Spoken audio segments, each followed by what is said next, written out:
Hello and welcome to the first of the web chats. My name is Matthew Wake, and I'm the owner of an independent bookshop in Lausanne called Books. And it is my great pleasure as the first sort of interviewee to say a big hello to Clare O'Dea. Hi, Clare. Hi there, Matthew. Hey. Clare is originally from Dublin, but she has lived in Fribourg for the last 18 years. She has worked as a journalist at swissinfo.ch, but she's probably, up until now, she's probably best known for her non-fiction work.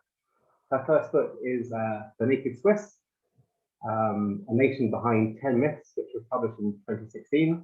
That was updated, I think, in 2018, and it's now A Nation Behind 11 Myths. And then she followed that up in, is that right, Clare? I think you look a little bit discombobulated. It's right. There's in the second edition, which came out in 2018, there's an 11th chapter about the Switzerland and the EU, which was obviously very topical then. Right. And but we didn't change it to 11 myths. Like it's like a bonus track. Bonus track, yes. The B-side. And then after that, you wrote this book, which is The Naked Irish. Portrait of a Nation Behind the Cliches, that came out in 2018. And then you've just, I think, published your first, if I'm correct, your first work of fiction, which is called Voting Day. And I think it was published to coincide with the 50th anniversary of women getting the vote in Switzerland. Yes. Yeah, good. Can you tell us a little bit about the main characters in Voting Day? Well, yes, but first of all, maybe just to clear up that this year and this week, February 2021 is 50 years since women were granted the vote. But actually, my book is set in 1959, which was the previous referendum on women's voting rights when the men said no. And the book is also available in German, French, and Italian. And they went for a different title. They went the title on the translated versions is The Day the Men Said No. Oh, right. English it's clearer for them. But yeah, it's a story about 4 women, and it takes place on that day, the day that the men are going to vote, from morning until night. And the first woman that so it's in 4 sections from the 4 points of view. And the first woman that we meet her name is Freni, she's like a version of Verena. And she's a farmer's wife. She lives it's very rural. She's like on the edge of a village, which is on the edge of the countryside, so to speak. But there is a bus that goes to the nearest city, which would be Fribourg, and town, which would be Düdingen. And and Freni is a bit of a she's pushing 50. In a way, her life has sort of just got smaller and smaller, and she has 4 grown-up children, 3 of them still at home, and her husband, and there has been no route for her to follow her dreams, or even there's no route for her really to express herself. Like, she has a lot of thoughts, but there's no audience for those thoughts except us. so that's Freni, and she's on her way to she's going to Bern to visit her daughter who works there. She has an office job there, and she's going to have an operation the next day in Bern. That's why she's going there, and she's quite excited about the prospect of rest, which she's going to be allowed to rest because of the operation. And she's excited to see her daughter. And her husband is very involved in the local community. So that's Freni. And then Margaret, who is living in Bern on her own. She's living kind of like in a boarding house. She just has a room. And she's working in this office. And so this is 1959. She as we all think that we are modern in our own time. So Freni, or Margaret, thinks of herself, she's a modern young woman and the world is her oyster kind of thing. But that doesn't really correspond with the reality. I mean, the reality is she's barely making ends meet, and she's the only woman in her office, and her boss is a nasty character who we find out more about. And she's also having a romance with an Italian guy. So there was a a wave of the first wave of kind of large-scale immigration of Italians and other Southern Europeans coming into Switzerland in that time. And then the third character is a woman who works as a cleaning woman in a hospital, and she's from the Jenisch community, which is traveling people in Switzerland, and they were very much discriminated against in the middle of the 20th century. So she was taken away from her parents as a child, and she has also lost her own child who she wasn't able to manage to bring up on her own. And then so she's quite a tragic character. And the final character is actually the only one of the four women who really cares about the vote and is really involved. She's an active campaigner, and she's older, she's educated, she's very sure of herself, a little bit pompous, but her heart is in the right place. And her name is Beatrice. Yeah. So they're the four characters. Right.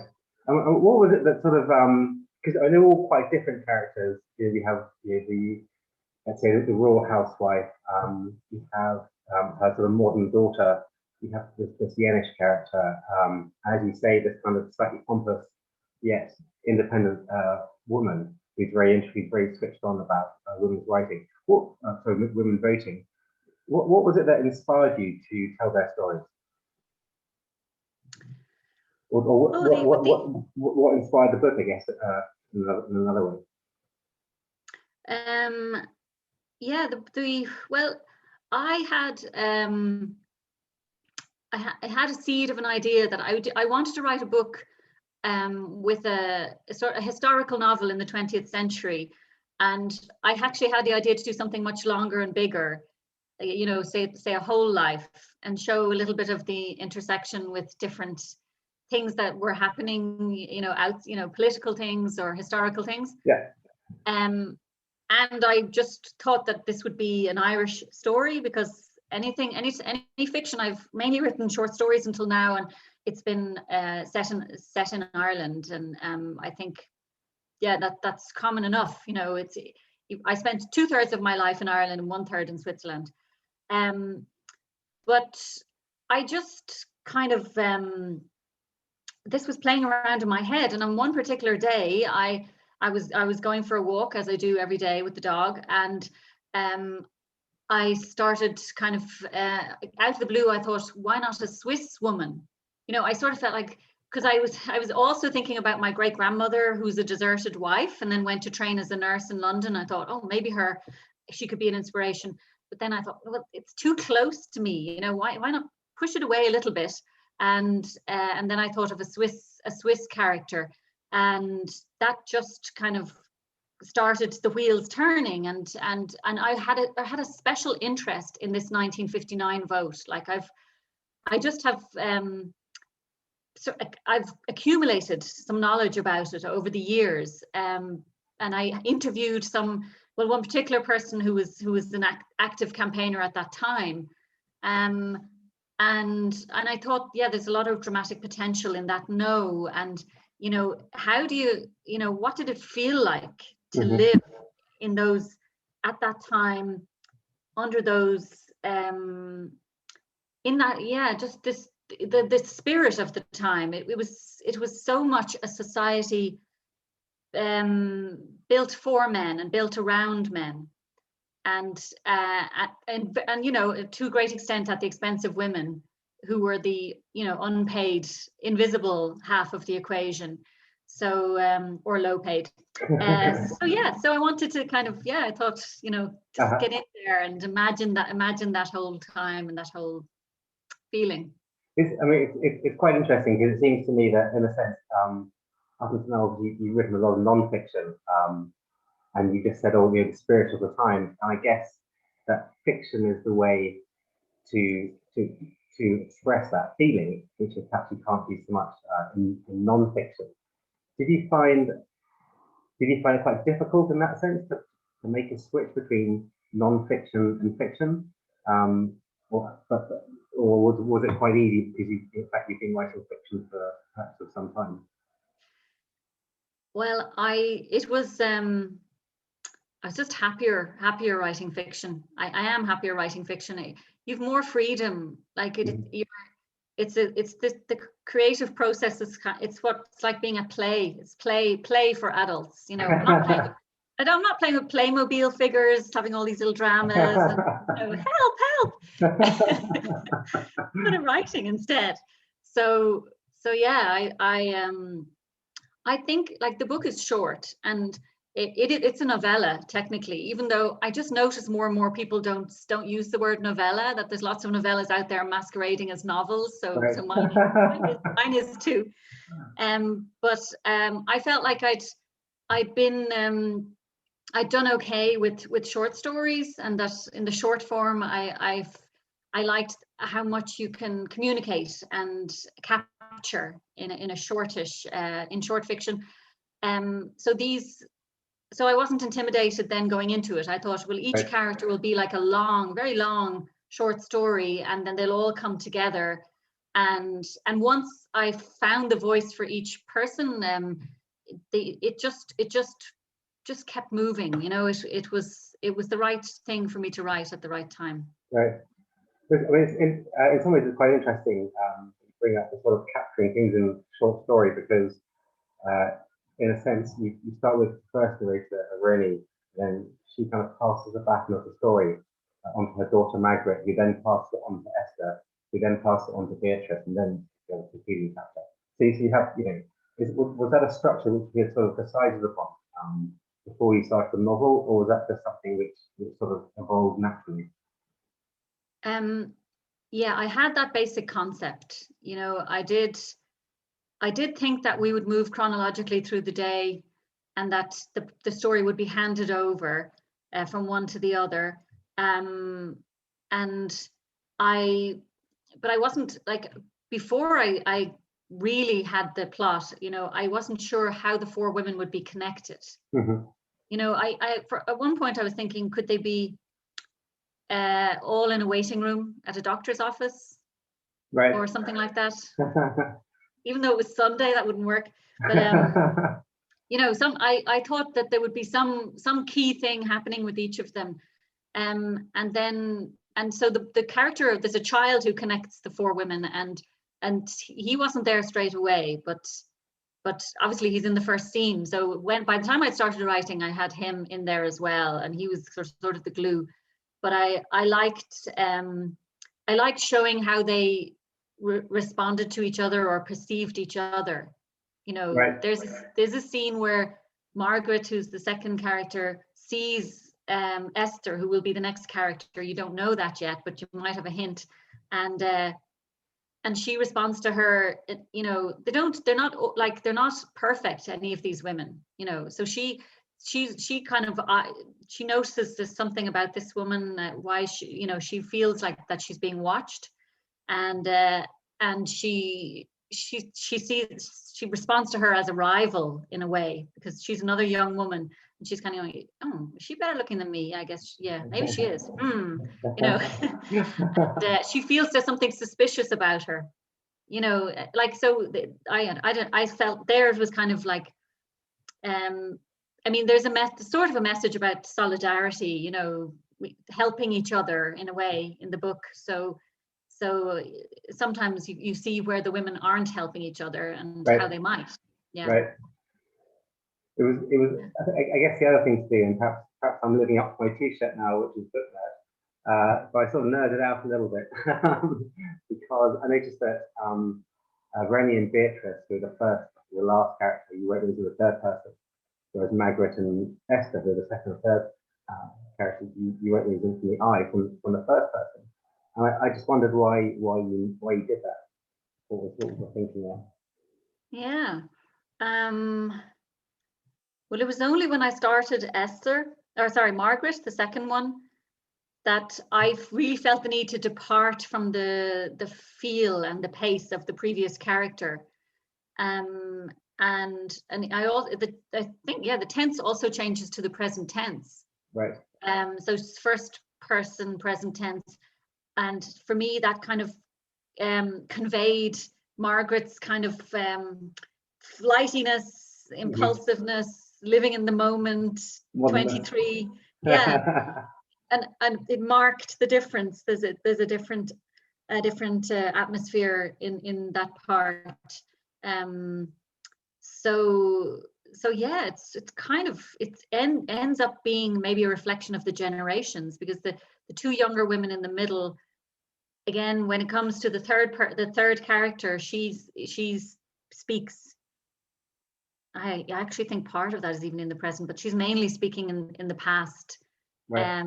But it's still the first person. Mm-hmm.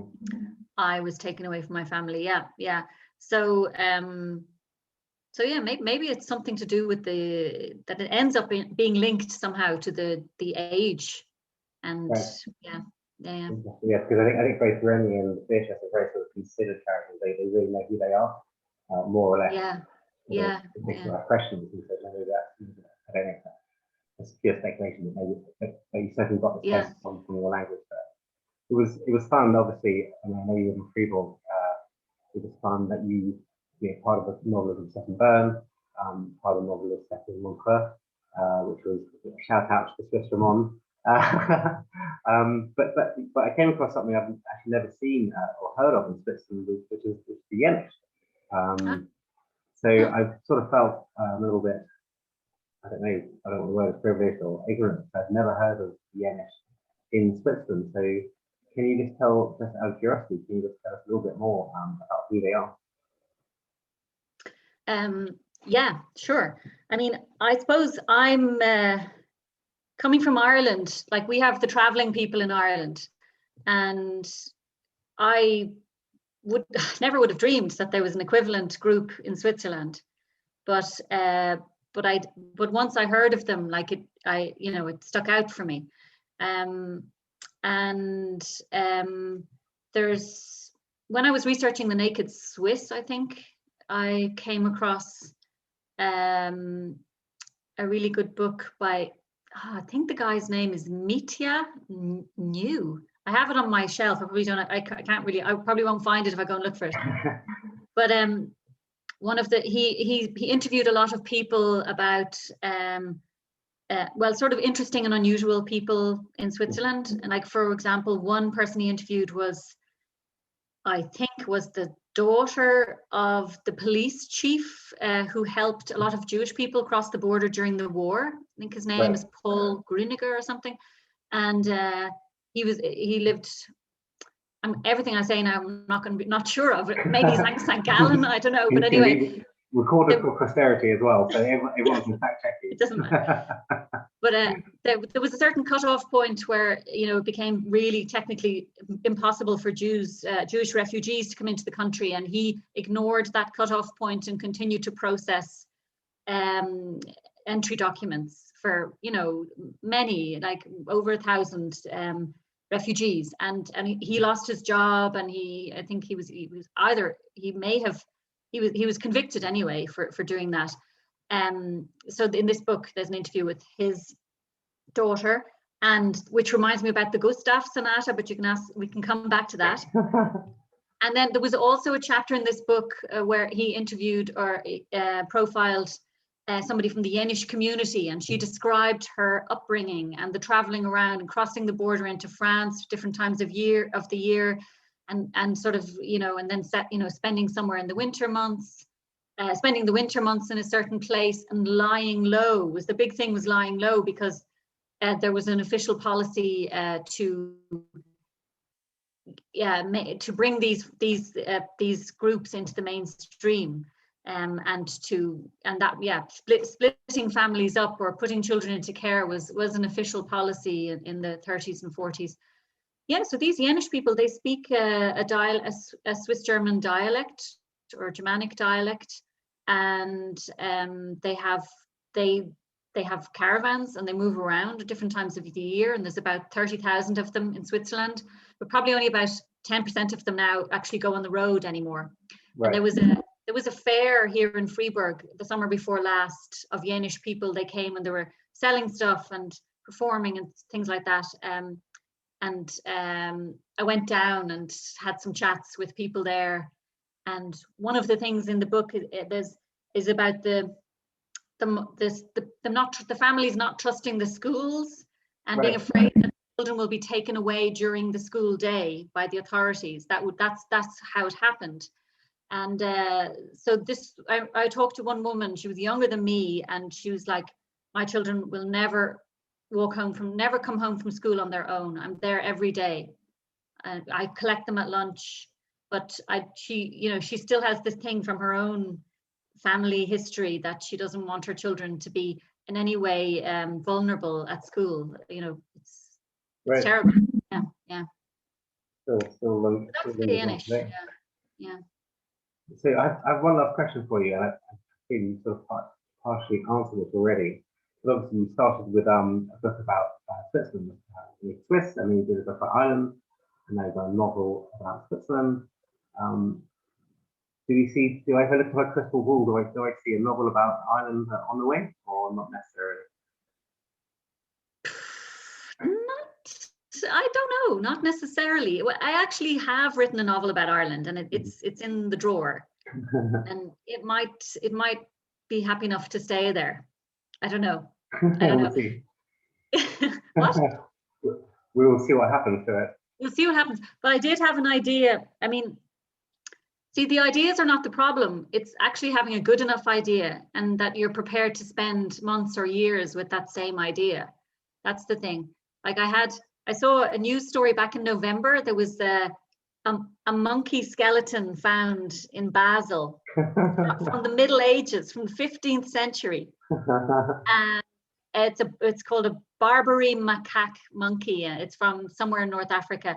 And apparently people used to keep, some people, prosperous people or learned people, kind of scholars or whatever, might keep a monkey as a pet. And I thought, wouldn't that be cool to have a story about the life of that monkey in Basel in the 1400s? That'd be cool. That I might have to retire before I can write that, because you'd have to do a massive amount of research, obviously, to get that right. Yeah. Okay, some years down the line. Cool. Yeah. Well, thank you very much for your time. I'm just going to remind people that obviously we are setting books, as well as Clare's other books. You can just send me an email at books@books.ch, and we can send it to you. And thank you very much, Clare, for your time. I really enjoyed it. I hope it wasn't too stressful as a Zoom interview. No, highly enjoyable. Thank you very much for inviting me, Matthew. Sure. And all the best until I can walk into your shop again. Yes, we are very much looking forward to that. Yeah. Okay. Okay, thanks. Bye. Bye-bye.